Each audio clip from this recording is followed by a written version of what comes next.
If you've taken an Uber ride or booked a weekend away on Airbnb, you'll know the 5-star rating system. It's a huge part of buying and selling online around the world. So for New Zealand exporters, collecting and sharing positive feedback isn't just a nice to have. Online customers can't touch or feel your product, but they can read a review from those who have.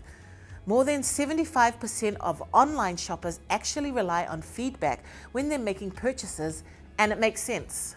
It feels riskier than visiting a real store. So a good review could be the difference between buying your product or your competitors. If you're selling on a marketplace, it also gives you a better chance to show up at the top of search results instead of the bottom. The algorithms marketplaces use to decide which page of results your product will be on are complex, but the more positive feedback you get, the closer to the top you will be. So what's the best way to manage feedback? As a starting point, try to avoid bad feedback. Unfortunately, customers are more likely to tell you when something goes wrong and aren't as motivated to tell you when something goes right, unless they're blown away. We know it sounds obvious, but New Zealand exporters are already up against some great distances and time zones, so there are a few more challenges when it comes to nailing the perfect customer experience.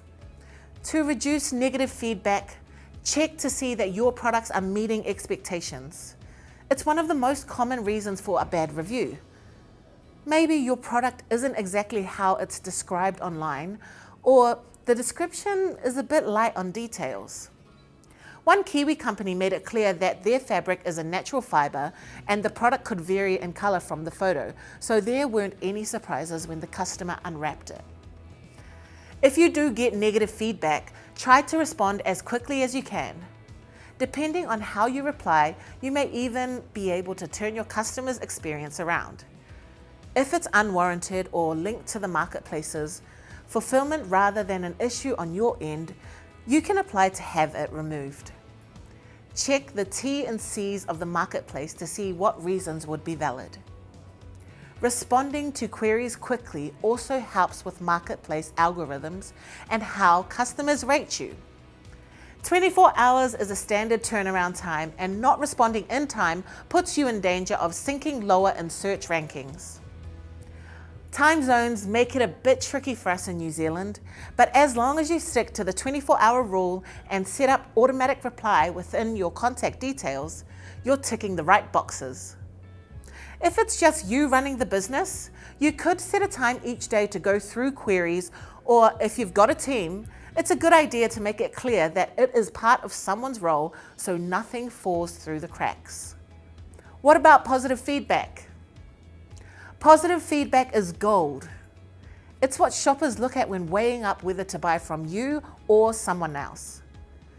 Plus, 5-star reviews help to get you near the top of marketplace lists, which is where you want to be.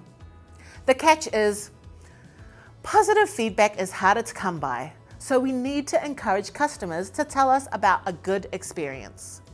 One way to do this is to use an automated prompt, which most marketplaces offer. You'll usually have an option like Amazon's buyer-seller messaging service, where you can communicate more directly with people who buy from you. This means you can send personalized messages thanking them for buying from you and politely asking for feedback. But it does pay to stay neutral, as you might not be popular with your marketplace if you're pushing too hard for good feedback. So offering promo items in exchange for positive words isn't such a good idea. Another way to get good reviews is to include something extra with the product, like a note wrapped up in the packaging thanking the buyer and letting them know you'd appreciate a review. This nice touch helps you connect with your customer, even though you're miles away in New Zealand. Doing this actually helped a New Zealand food and beverage exporter build their brand presence in North America. It drove buyers to follow them on social media and even buy directly through them next time. For more information and help on exporting, please visit MyNZTE.